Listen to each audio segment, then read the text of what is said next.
I'm nearly ready. I'm nearly ready.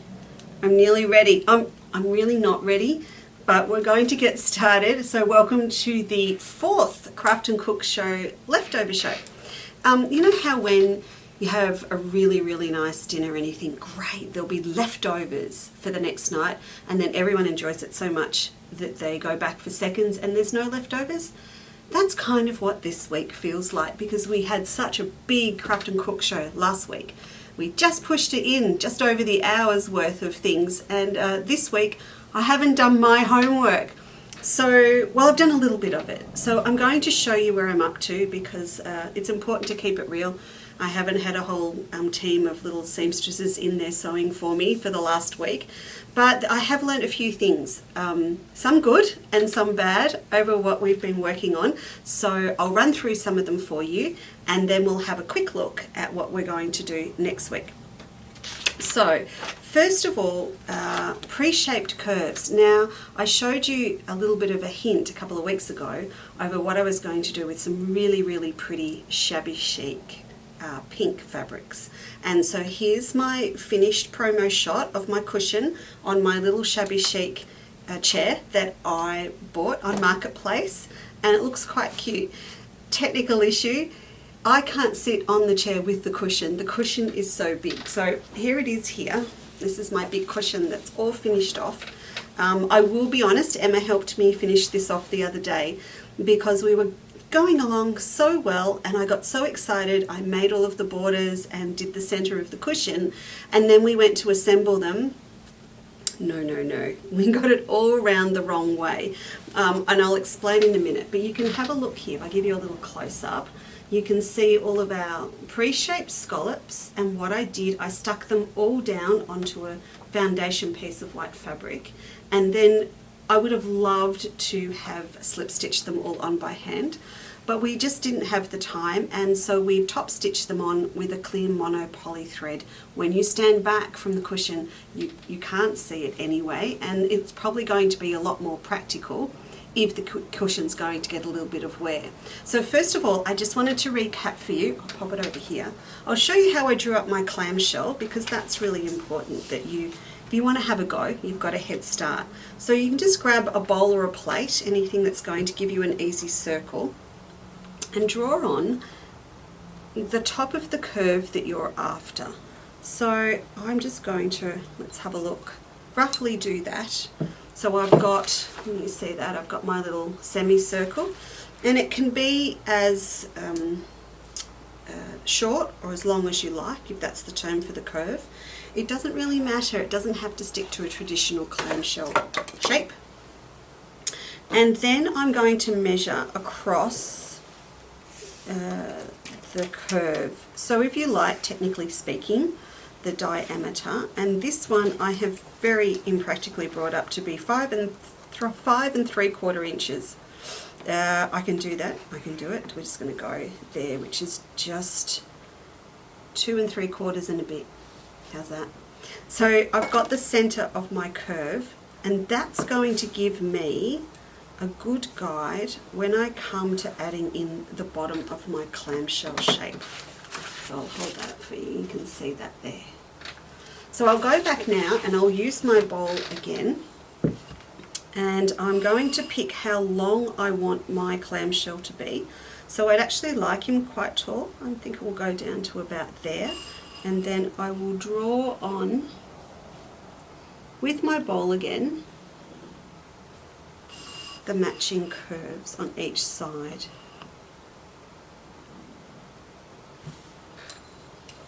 There you go. One clamshell, all done, ready to go. So what I did was I fussy cut out all of my my prints, and I wanted to get all of those pretty little bouquets in the middle of each clamshell, or some of the border stripe. I added a generous 1/4 inch seam while I was doing them, and then remember what we did in that show. I think that's number 3, 4, 5? About 5? Somewhere in there. There's one called curves. What we did, we redid that little running gathering stitch right around the top, about 1/8 of an inch in on the seam allowance, and then I was able to use my sandpaper template that's been cut out the same size and pull that seam allowance up over the edge of my clamshell and give it a good press, and then take the sandpaper out. So please go back and find that show and have a look at how we did it, because that's your super duper easy way to get a really nice smooth curve, and now you know how to draw up your own clamshells. Pity we didn't think about how to construct the cushion. As I said, got carried away. Foundation pieced them all onto the middle of the cushion and then went to put in these pretty little scalloped borders. So again, in that show we talked about using different size plates for different sized border petitions in a print. So I made my borders up and bagged them out with the violin and the white on the back, as I said I'd do, and had them all made up, and we couldn't put the cushion together in any really good logical way. So what we ended up having to do was attach each of the side borders onto, I'm still laughing, onto the cushion front, and then Em and I had to mitre, I'll hold that up for you to see, we had to mitre them and sew them together at each corner with a decorative stitch, and then I had to hand sew onto the backing of the cushion, and then put the insert in and seal it up. This is not the way we are going to do it. What we are going to do, and I will do it again because I want to be able to release this as a pattern, what we're going to do is actually make the front of the cushion, put the front of this little border flap on, and then we're going to do the same with the back, and we're going to make it right sides together and bag the whole thing out, which is the cushion center and its little flange on the edge, in one go, and then we'll come back and actually sew together the back and the front at that point where they join onto the cushion top, and that way it's all going to work beautifully. So leave that one with me and I'll get that pattern done and out as soon as I can, because I love doing it in these fabrics, but I'm thinking I might go back and do it in some of my blue and white Summer Palace, and I think we might fussy cut some of the little motifs and things out of that, and it will look really cute. So that's done, and I love it, and I'm going to leave it out on that cushion, on that chair, as long as Miss Ginny doesn't put her brown fur all over it, because I think she might fit on the chair with the cushion. Okay, next thing I wanted to show you, which is not done, is my Dresden template, but I would like to show you that I've got all my pieces cut out. So if you have a look at these here, I have fussy cut all of my Melba fan print down, and I've got my templates here as well. So this is my clear template that I used, and if you do have any Dresden template, you can use that, or you can make them up using the technique that we did in the show. So I've got this one. The clear was great because I was able to use that to lay it over the print on the fabric so that I could see exactly where the center of those little fan motifs were. And then I've got my sandpaper one ready for when I've pasted them all together. So what I will do now, before I see you for another leftover show, is paste these all together. So I'm going to go cream, green, cream, green. And I'm going to paste them all together first. I'm going to stop at that little 1/4 inch point there. I'm going to press open my seam allowances, and then I will go back and do my little individual running stitches around the top of all of those Dresden wedges, so I can sit my little sandpaper template, nestle it into each of those little wedges, and then pull up that thread so that I get my nice curve on the top.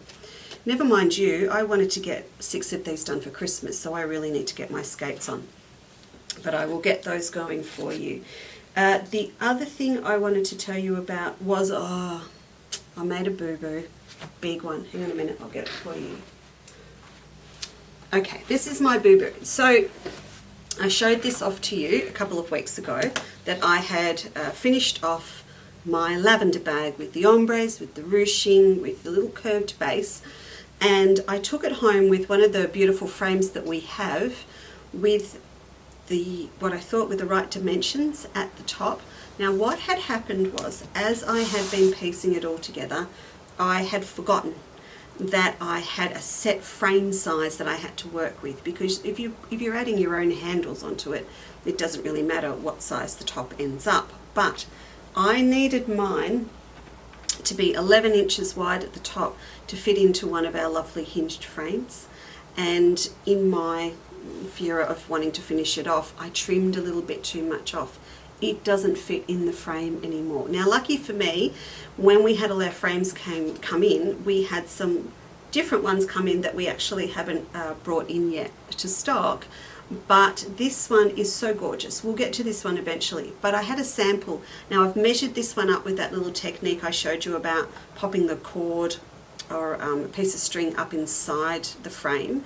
And this one, fortunately for me, will give me a top that is about 10.5, and this bag has come up to just under 11 inches. So fortunately, I'm going to be able to save this bag and sew it into this frame. But I just wanted to mention it because I really want you to be careful, and don't forget that if you are having so much fun designing your own bags, don't just get carried away and trim it off and narrow down your opening at the top if you've decided to put it into one of our metallic frames, because there will be tears afterwards. The next thing is a little bit of Christmas using, again, our pre-shaped curve technique. So you may remember that I showed you this quilt when we were doing pre-shaped curves. This is my Oriental Blue work quilt, and this technique about shaping around your sandpaper circle template and shaping it in, and then perhaps adding a little bit of adhesive Pellin underneath to pad it out a little bit. So I've started thinking about, well, what will I hang in the hallway at home for Christmas? And what we're going to do is make a nice long wall hanging to pop in the front window with some fairy lights. And I just grabbed a whole heap of leftover bits that I had in the studio that were all Christmas colours, so you can see that there.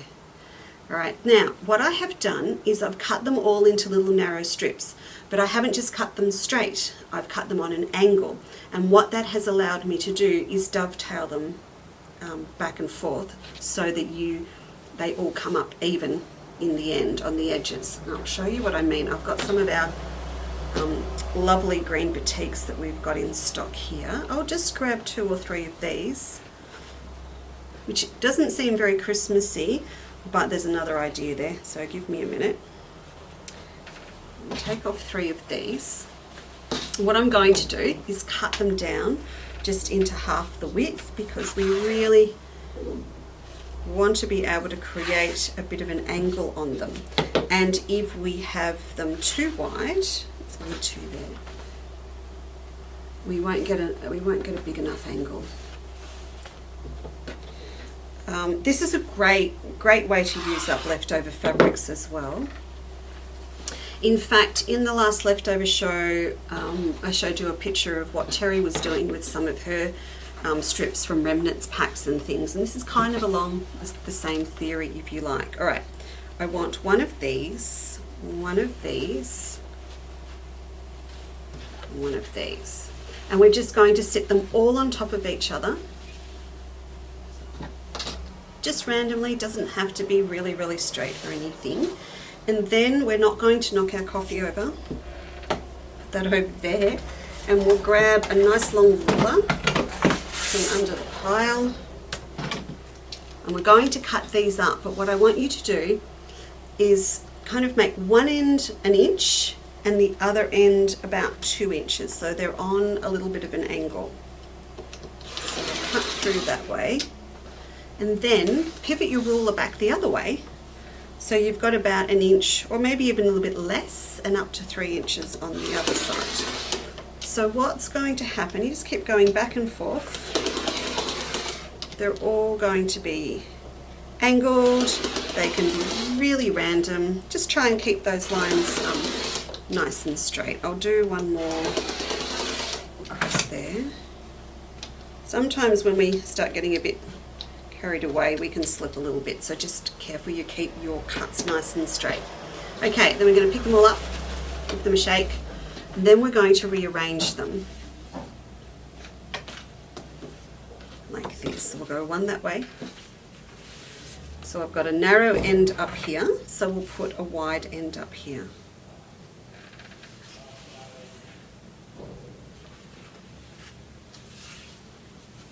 So you Can you see how that's starting to come together? So what you would actually do is just keep going and sew them, get them all nicely arranged, and then sew them all together. And you're going to end up with this, with a big strip. You can see I haven't even cut the ends off on one end. You're going to end up with a big strip or a big piece like this. And it's going to pretty much be straight on the edges. You'll have all your little leftover bits on the side, but that's what you end up with. So really what we're doing is creating your own fabric with all of your leftovers or your strips. So once these are all sewn together, I want you to press all of your seams open. It's going to take a while. It's going to take a cup of coffee, maybe your favourite program, but get them all nice and flat on the back and give it a good starch, because of course it's all cut on the bias, so it's going to have a lot of give in it, but give it a really nice press and a starch. With these green ones, I love how these all come together and give you a beautiful green texture. So what we're going to do is get these pre-pieced, and then in a leftover show I'm going to show you how to make them into gum leaves. Okay, so let's set those aside. Now before we do move on, there's one little thing I do want to show you, and that is this one. So this is one that I did with Quilter's Companion with Michelle a little while ago, and we pieced the background for this one with that same technique. So if you have a look up close, we used 4 different shades of blue, and we did that same cutting technique, and when we put them all back together, we also used some of the pieces and folded them wrong size together and sandwiched them in between the strips. And this gave us a little pin tuck that we could use as a ripple effect. So I just wanted to show you that. If you've got some Quilter's Companion magazines, you might want to have a look back through and see if you can find it. But that's just another little project we'll have to have a think about. Right, so with this one, all you need to do is find something that will give you the size you want for your Christmas decorations. Now I'm going to use this same bowl. I think that will be a good size for me. So I'm going to pop this over onto the back, pop it down onto my fabric, and I'm not going to worry about where it lies. I'm just going to cut away, because what's going to happen is I'll end up with lots and lots of different Christmas balls. And I think all we need to do with those is just run them maybe on a really pretty piece of braid that's stitched down onto the background so it looks like the string that it's hanging off, or we could do it with a bias strip, but we'll worry about that bit later. So I'm just going to use something nice and dark. Girls, make it a pen perhaps, or a dark iron-off pen. I'm going to draw that shape on there. So that's drawn onto my background, and then what I need to do, like we've been doing with all the other pre-shaped curves, is cut it out with a really nice generous seam allowance. And I just want to get this bit done because I know you have all seen how we do the pre-shaping, but I just want to show you what the front is going to look like. It almost feels like they're going to be mystery balls, because everyone is going to be different. There we go. There's my ball, all ready to go. So every single one's going to look different. Now the next step, of course, for me is to cut out from a sheet of sandpaper the same shape, so that I've got that ready to pre-shape the ball or the circle around with my little gathering stitch. And I'll also use the bowl to cut out a piece of adhesive pellin to stick onto the back of my ball just before I pull that string up with the sandpaper, so that it's nice and padded.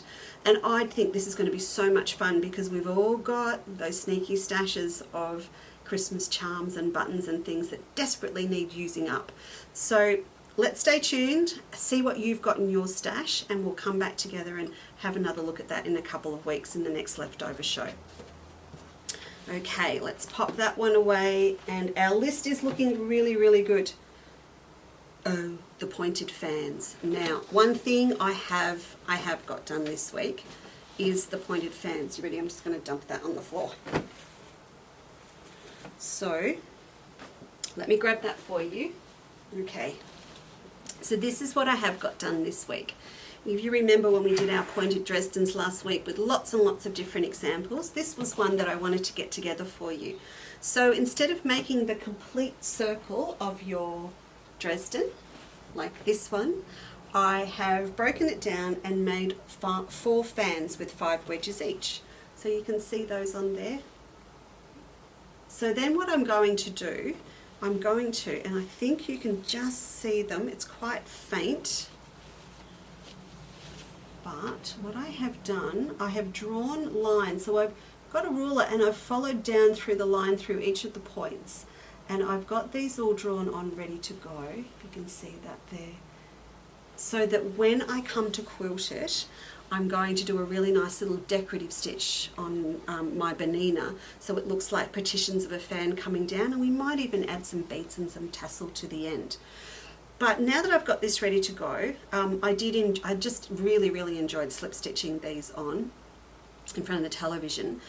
I need to get it pinned ready for quilting, and we haven't talked about quilting yet, but I've got this board and everything set up here today, so I think I might just grab a fresh cuppa and then I'm going to give you a quick demo of how I pin my quilts for quilting. Right, I've got the cuppa, I've got the cookies.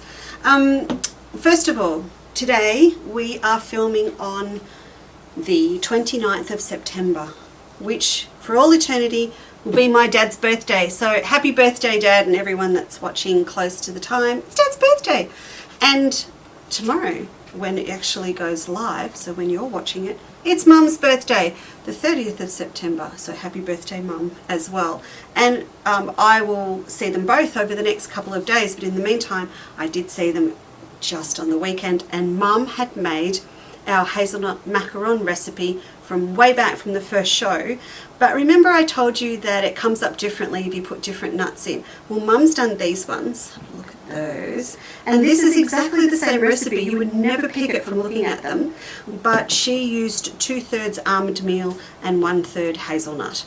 And they are really yummy. Her tip was, though, to please add a little bit of almond essence, because the almonds don't have such a strong aromatic flavour as the hazelnuts do. So you might like to add a little almond essence, but we're going to enjoy those this morning, which is super. Now, I wanted to give you a quick rundown on how I pin my own quilts or small projects. And everyone's got their own method for doing it. This one was taught to me by the wonderful Chris Sarong years and years ago, and it's held me in good stead for a very long time. So first of all, what I do is grab some trusty big bull clips, and we're going to layer it up, one layer at a time. Now, I have already adhered some pell into the back of my quilt top, but I'll run you through how it works anyway. First of all, grab your backing. So I'm onto the back of my fan wall hanging, I'm putting some of my Melba fan fabric. And what you're going to do is bull clip that onto a table, not a precious table, or at least not one that you can't put a cutting mat on. And you need the table only to be quite narrow so you can get the bull clips over. So on my cutting table, I'm going to bull clip the backing onto the table.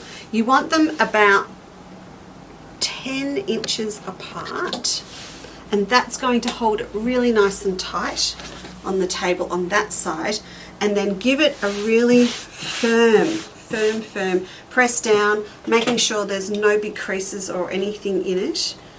And then you're going to bull clip it at the other end, and then it's stable. Now obviously this is a really narrow piece.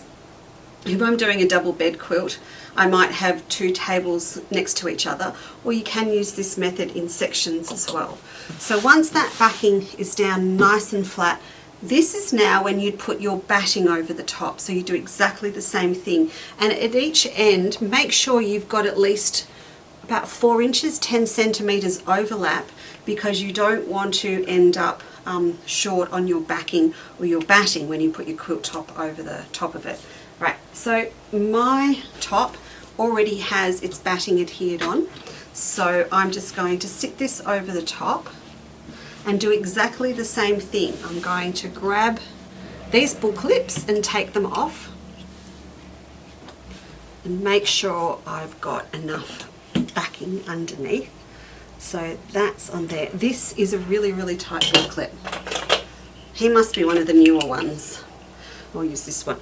Okay, So that's on there, and then we're going to do the same at the other end. You can see I'm spreading it out, and just make sure it's all sitting nice and flat. This is essentially a whole cloth quilt because it's just one big piece with applique on it. But you can imagine if you had a really heavily pieced quilt, then you're going to have to take care that everything is sitting straight and flat. So it's just a case of making sure all your seams are sitting well and that it's not askew. One thing that I do have in my little pack of tools is a weird thing. It's actually the inside of a Christmas wrapping paper tube, you know, the big long cardboard tubes. I find that is the best thing for fanning and spreading out my quilt tops onto the backing and the batting.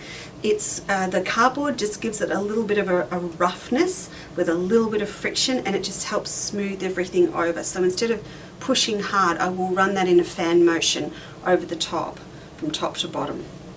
So now what I'm going to do is ball clip on the other end, and then this whole section is secure. Again, obviously my quilt is longer than the width of the table, but this is great. You can do it in sections, and then you undo your ball clips, roll it up, leave a little bit that's pinned, ball clip again, give all those layers a nice flattening and tug down, and do the other end, and each section can be held secure while you pin it. So that's just one little trick for you. The other one is to respect your pins. Another thing Chris told me, that make sure you don't ever start pulling all of your pins out when you're quilting and ending up with your scrap bits of thread in there too, because thread and pin safety pins don't match. Always save yourself a lot of time and a lot of stress on your hands. Don't bother reclosing your pins when they go into storage, but that means that you're going to prick yourself every time you put your hand in a basket or a tub they're in. So what I do is I just upend them straight onto the table, and they will sort themselves out. Now you can see, look girls, there's a piecing pin and a fabric clip in there, so we'll get those out. And then we just pin. So just so you can see here, I'm just going to pop them through, and I like my pins to be positioned about a hand width apart and on the diagonal, so that I've got a really nice even spacing of pins. If there is a particular motif that I'm not going to quilt over, oh look, there's the look, the needles in there too. See what these are? Look at that. They are not normal piecing needles. They are machine embroidery needles, which mean Leanne Church has been here. I'll have to show you some of her work next time. Okay, so you're just going to run these all over the top of your quilt. This is definitely stuff that you do with a cuppa. I know some girls that do it on their ironing board, and that's fine, but just remember you haven't got much of a width with your ironing board. So if you can find a table, one of those old wooden trestle tables are fantastic. Now I'm also, you can see, just going flat out pinning. I'm not worrying about my table underneath, and that's because I've got my cutting board under here. And what I can do if I had a wider quilt is the cutting board can just be slid anywhere underneath the quilt, so that my pins are only hitting the cutting board and not my good table. So I hope that's just a little bit of a tip. If you haven't had a go at machine quilting before, that will hopefully give you a good idea of where to start when it comes to preparing your quilt top if you're going to machine quilt it. So I'm going to keep doing this, and I'm going to have one of Mum's cookies and my cup of tea, and let's have a look at some of the beautiful photos that people have sent in this week. Now, first of all, one I just stopped dead in my tracks, which was Petra Neilman sent me in this beautiful photo of her Matilda's medallion quilt, which is one of the original medallion ones that Emma designed for Under the Australian Sun, and she has done it with Melba. So have a look at this. It's absolutely stunning, and I was almost ashamed that Emma and I had never thought about adapting Melba into using it in Matilda's medallion. So thank you, Petra, but then no thank you, Petra, because now of course we're going to have to go and do it ourselves. So well done, it's absolutely beautiful. Similarly beautiful is this one that Marilyn Larkin sent in. And this is a work in progress, as you can see, but Marilyn is combining some beautiful machine embroidery with some of my Under the Australian Sun motifs, including my butterflies. And it's looking absolutely beautiful, and I'm going to make the very big assumption that we'll be hanging at our Australian Textile Exhibition when we finally get to do it in 2021. If you are waiting to hear about the new dates for the exhibition, I'm working on them at the moment with the Botanic Gardens, but we're looking like the end of April 2021, so I'll have some more info for you very soon. The other one I wanted to show you as well is this gorgeous one that Rosemary Goodman did. Now, she sent me this photo a little while ago. It is another Melba quilt done in the Nouveau colourway, which is the pinks and the greys, and it's absolutely beautiful. And I found the file sitting on the desktop of my laptop, and I thought, what have I saved this for?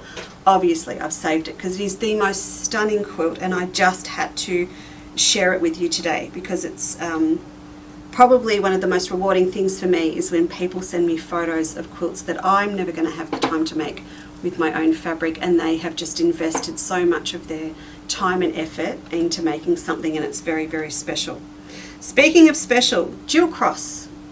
I have a problem when people create my own recipes and their brag shots look better than mine. Unbelievable. The damper looks awesome. It was served up, I know, with pumpkin soup on the weekend, and I hope it was well enjoyed, and it looked sensational. So thank you for sending through the brag shot of the pumpkin damper that we did in one of the shows. Josie has also completely outdone herself again this week. Have a look at these fabric baskets. I don't know if I need to put my name down for one now for Christmas, or maybe I'll just start sucking up to Josie a bit more, because look at them. They've got their 3D flowers on them. We made the baskets in the first show. She's done 3D flowers with 3D techniques, Suffolk puffs, embellishments. They're beautiful. And she's also made this little square Christmas box. Now, we've just done this stripped technique today, but you can see here that would equally work for making one of these baskets that we did in the first show. So you could strip piece all of your pieces together straight or on an angle, and then use it as a whole piece to cut your template panels from for the fabric baskets. Oh, and finally, have a look at this gorgeous bag. Now, Jenny Nelder has made this, and it's using a beautiful, beautiful metallic autumn leaf or fall print. Now, I'll admit this one, I'm pretty sure Jenny picked up from one of our Chandler's Cottage Facebook live sale days, which we do at 11 o'clock on a Wednesday. But not only that, what she's actually done is created this amazing applique with the print as the inspiration. She's had a great time quilting it, and she's used the wraparound base and sides technique that we've done. So Jenny, that is just a beautiful bag. I really hope that you enjoy using it, and well done, looks great. So everyone, please remember to send us in photos of what you have been making, from ideas from the show or just anything else that you're working on. We would love to have a look and share it when we can on the Craft and Cook leftover shows. Now, next week, we're going to do the all iconic English paper piecing, but we're not doing normal paper piecing. In fact, there will not be a hexagon inside, okay? We're going completely different. So if you haven't seen one of these already, this is my Paper Doily Club cushion that I make using pentagons instead of hexagons. So what we're going to be doing is looking at different ways to use paper piecing to create everything from a little bit of a fruit salad. Yes, that's true, a fruit salad. I'm going to show you how this paper doily is done as well. And we're going to look at doing some beautiful lattice work with octagons, and we're going to create our own one-of-a-kind mosaic cushion using paper piecing. So very, very different to traditional work, and I can't wait to get started and show you that next week.